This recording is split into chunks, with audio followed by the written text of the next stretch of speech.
Have you ever wondered about the architecture of a prayer? Not just the words, but the structure. Today, we're going to deconstruct a morning prayer to see how just a few minutes of focused intention can literally build a framework for your entire day. Okay, let's dive right in with the very first line. It sounds simple, but there's a lot going on here. That image of the sun rising, it's all about new beginnings, right? And when you pair that with "I lift my eyes to you," it's like you're immediately shifting your focus up and away from yesterday's baggage or that long to-do list that's already screaming at you. So this brings us to the first big theme. It's all about an invitation. This isn't just about watching the sunrise. It's a conscious choice, a decision to actively open the door and bring a divine presence into your day's journey. And here's where that invitation gets real. See, on one hand, you're placing the day in God's hands. That's a huge act of surrender. And on the other, you're specifically asking for peace.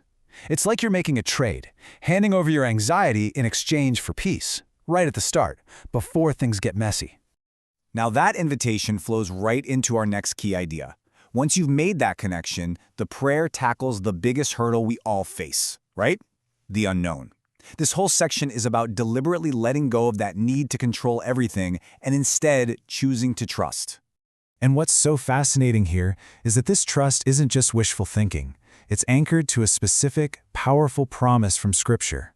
By bringing in Jeremiah 29:11, the prayer grounds this act of faith in a deep-seated belief that the big picture, the grand plan, is for your good. It's for hope, and it's for a future. And this just lays it out so clearly, doesn't it? It shows the core choice you're making. You can either lean on your own understanding, which, let's be honest, is often limited by what's right in front of us, or you can trust in a divine plan, one that's described as perfect and purposeful. The prayer is all about choosing door number 2. So this leads to a pretty practical question, doesn't it? If you've decided to trust the plan, then what now? How do you actually navigate the day-to-day decisions and the challenges that you know are coming your way? And that takes us to the third part of this prayer's structure, a plea for guidance. See, once that foundation of trust is set, the prayer gets really specific, asking for actionable help to get through the next 24 hours. And I love this part, because instead of a generic "help me today," the prayer breaks down exactly what that help looks like. It asks for 4 things: clarity, so you know which way to go; wisdom for the choices you have to make; peace to keep your heart steady; and strength for when things get tough. It's like you're being handed a toolkit for the day. And just like with the theme of trust, this plea for guidance is also backed by Scripture. This verse from Deuteronomy is just this incredible reassurance. It means your request isn't just a shot in the dark. It's rooted in the belief that you are absolutely not walking through this day alone. Okay, so up to this point, it's all been pretty internal, right? Invitation, trust, guidance for yourself. But now the prayer makes a really important pivot. It broadens its focus outward. It moves from the self to the community, starting with the family. And again, look how specific this is. It's not just a quick "bless my family." It's laying out a whole vision. A prayer for their protection, for stronger bonds of love, for a peaceful home, and for a culture where everyone supports each other with kindness. It's literally a blueprint for a thriving family. All right, let's talk about the final theme, the one that really acts as the powerful conclusion and ties this whole thing together. The prayer doesn't end with another request. It ends with a declaration of gratitude. This becomes the lens through which you're going to see the rest of your day. The key word here, the most important word, is choose. This single word reframes everything. Gratitude isn't a feeling that just happens to you if you have a good day.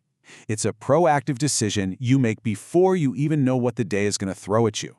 It's an intentional, powerful, and resilient stance. So how do you make that choice, especially on a tough morning? Well, the prayer gives you an anchor. It grounds that choice in things that are constant, things that don't change. The gift of another day, God's love, His presence. These are blessings that are there no matter what, which makes gratitude a real, accessible choice every single day. So when we step back and look at the whole thing, you can see this beautiful, logical flow. It all starts with an invitation, which builds a foundation for trust. That trust allows you to ask for guidance. Then your focus expands to your community, and you seal the whole intention with gratitude. Each step just builds perfectly on the last one. And that really leaves us with one final thought to chew on. We've seen the structure, the psychology, and the faith behind this prayer. But the real question is, what's the actual impact of starting your day like this? Not by accident, not by just rolling out of bed, but with a clear, powerful, and deliberate intention. How could that change everything?